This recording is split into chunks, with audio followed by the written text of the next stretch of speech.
Mbak Putri masih terhubung dengan kami. Sepertinya masih ada kendala. Nanti kita akan coba hubungi Mbak Putri lagi selaku kuasa hukum dari keluarga almarhumah Vina. Tapi Bang Jogi sepertinya punya fakta yang mungkin bisa dibuka ataupun juga keterangannya bisa dibuka di sini. Betulkah DPU tersebut merupakan juga pelaku dari pembunuhan Eki dan Vina, Pak Jogi? Baik, terima kasih. Selamat malam untuk pemirsa dimanapun berada. Saya sebagai kuasa hukum dari 5 orang tersangka bisa saya sebutkan secara formal di sini. Antara lain adalah untuk terpidana Saudara Eko Ramadhani, Saudara Hadi Saputra, Saudara Jaya, Saudara Eka Sandi, dan Saudara Suprianto. Dan mereka ini sekarang sedang menjalani hukuman seumur hidup selaku terpidana. Betul. Nah, sebelum saya masuk ke pertanyaan, perlu saya sampaikan kepada pemirsa supaya tidak liar. Karena ini terlalu banyak narasi-narasi yang liar. Karena saya adalah sebagai bagian daripada kuasa hukum yang menangani kasus ini. Jadi begini, bukan hanya 5 sebenarnya yang ditangkap, tapi lebih daripada 5. Hanya saya diberikan kuasa untuk 5. Sedangkan yang 2 lagi ada kuasanya Ibu Titin, itu kuasa daripada Sudirman dan Saka Tatal. Dan ada lagi Saudara Ripaldi, kuasanya Ibu Wiwit. Jadi ada 8, supaya clear dulu. Tetapi bukan yang 8 sebenarnya ditangkap oleh pihak kepolisian, lebih daripada itu. Supaya terbuka dulu ini. Karena kita kan ingin masyarakat luas juga tahu perilaku siapa yang melakukan tindakan seperti itu. Nah, kami sebelum ditunjuk sebagai kuasa hukumnya tidak semena-mena juga menerima. Karena kami juga punya seleksi. Bagaimana kami menerima sebagai kuasa daripada seseorang yang akan memberikan kuasa kepada kami. Nah, kami datang dulu ke Cirebon. Seperti apa sih kejadian sebenarnya? Supaya kami punya gambaran setidaknya adakah cara kami nanti untuk membela mereka atau cara kami nanti untuk menginvestigasi lebih lanjut. Jadi cerita ini kami dapat dari orang tua tersangka di malam kejadian itu di depannya rumah Ibu Nining. Ini berulang kali saya sampaikan, di depannya rumah Ibu Nining karena mereka ada pekerja kasar dan pekerja bangunan, mereka kumpul-kumpul. Termasuk di situ anaknya Pak RT. Ini catatan yang paling serius ini, anak Pak RT namanya Kavi. Nah, karena mereka kumpul-kumpul membuat suara gaduh, pemilik rumah yang namanya Ibu Nining dan ada warungnya udah tutup, pindah ke rumahnya Pak RT di malam itu juga. Dan mereka melanjutkan obrolan sampai mereka tertidur dan bubar besok paginya. Sedangkan ada TKP di satu tempat yang berbeda, yang jaraknya kurang lebih 1 kilometer, terjadi kecelakaan lalu lintas. Itu pada awalnya. Korban 2 orang, satu namanya Neng Vina, almarhum, dan satu namanya Eki. Eki ini adalah putra daripada anggota polisi yang bertugas di bagian narkoba. Nah, kami juga nggak ujuk-ujuk menerima informasi seperti itu. Kami juga datang ke TKP dan kami menemukan ada goresan benturan sepeda motor di marka jalan permanen. Dan kami juga melihat secara nyata ada di aspal itu goresan antara sepeda motor dengan aspal. Dan yang paling membuktikan secara formal maupun nanti materialnya, ini di tengah-tengah marka jalan ini berdiri lampu penerangan jalan. Tentu kan lampu itu ditopang dengan baut. Di salah satu bautnya itu masih ada percikan darah. Dan informasi yang kami dapat, di daging ini masih tertinggal sobekan tubuh manusia. Berarti ada kecelakaan. Nah, lalu ada informasi yang keliru, yang sesat diterima daripada orang tua. Daripada Eki ini, yang notabene anggota kepolisian. Nah, informasi itu didapatkan dari saudara Aib dan Dede. Aib dan Dede adalah bagian daripada karyawan tukang cuci mobil di samping SMP 11. Sementara anak-anak ini di malam tanggal 27 di dalam ada kurang lebih jaraknya dari 100 meter dari jalan utama, jalan Perjuangan. Selain flyover yang lokasi kejadian pertama. Nah, dan Aib ini ada sejarah yang kurang bagus dengan anak muda di sana. Sejarahnya sehingga pernah dia ditegur. Lalu Aib bisa dipersingkat juga, Pak.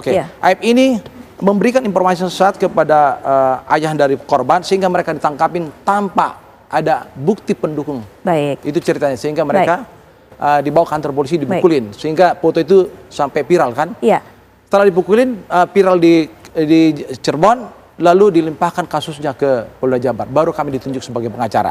Nah, oke. Kami pahami itu, Pak. Nah, bisa dijelaskan mengenai DPU tadi itu? Begini. Ini kami awalnya tidak tahu ada DPO dalam berkas perkara. Tapi itu muncul setelah ada di ruang persidangan. Nah, sekarang ada informasi yang berkembang di media bahwa salah seorang daripada DPO ini tertangkap. Betul. Tapi saya adalah bagian daripada pengurus DPD KI Jabar dan saya sebagai ketua bidang pakar. Dan kami ada grupnya, ada grup daripada organisasi kami. Saya bacakan aja ya. Yang ditangkap maghrib kemarin, Peggy Setiawan 27 tahun, anak namanya inisial ART ya, dari seorang advokat KI Cirebon, atas laporan pemilik kontrakan karena memiliki kesamaan nama DPO. Saya ulangi lagi ya supaya clear ya. Yang ditangkap maghrib kemarin, Peggy Setiawan 27 tahun, anak ART. ART ini singkatan daripada sebuah nama. Ya. Dari seorang advokat KI Cirebon atas laporan pemilik kontrakan karena memiliki kesamaan nama DPO. Sampai sekarang Peggy belum bisa dipertemukan dengan keluarga atau lawyernya. Jadi ini masih tanda tanya.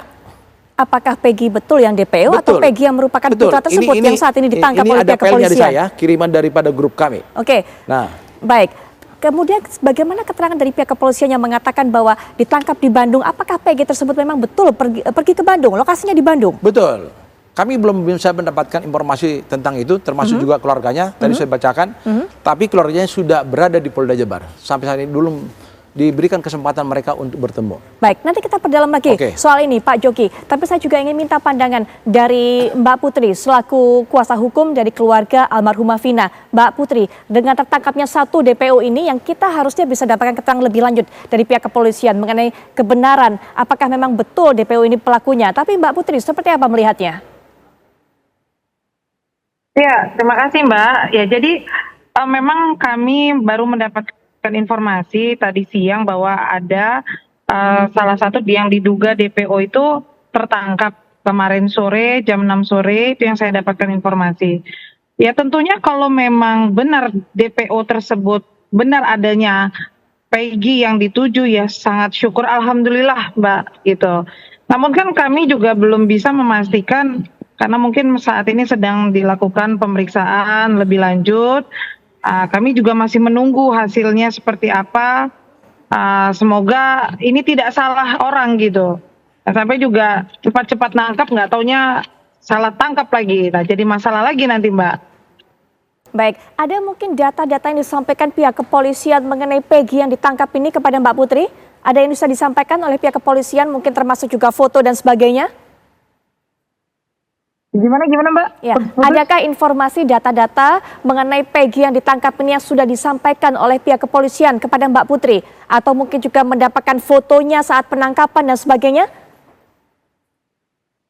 Oke, baik. Saya justru mendapat informasi ini dari kuasa hukumnya Mbak. Tadi kuasa hukumnya coba menghubungi saya dan menyampaikan bahwa apakah tidak kasihan melihat ibu korban gitu, ibu pelaku gitu dikirimkan ke saya. Saya kebingungan awalnya ini apa gitu. Ternyata kuasa hukum menyampaikan bahwa kliennya ditangkap yang atas nama Peggy, diduga DPO tersebut, tapi mereka mengatakan bahwa itu bukan Peggy yang dimaksud gitu. Egy yang dimaksud itu bukan itu.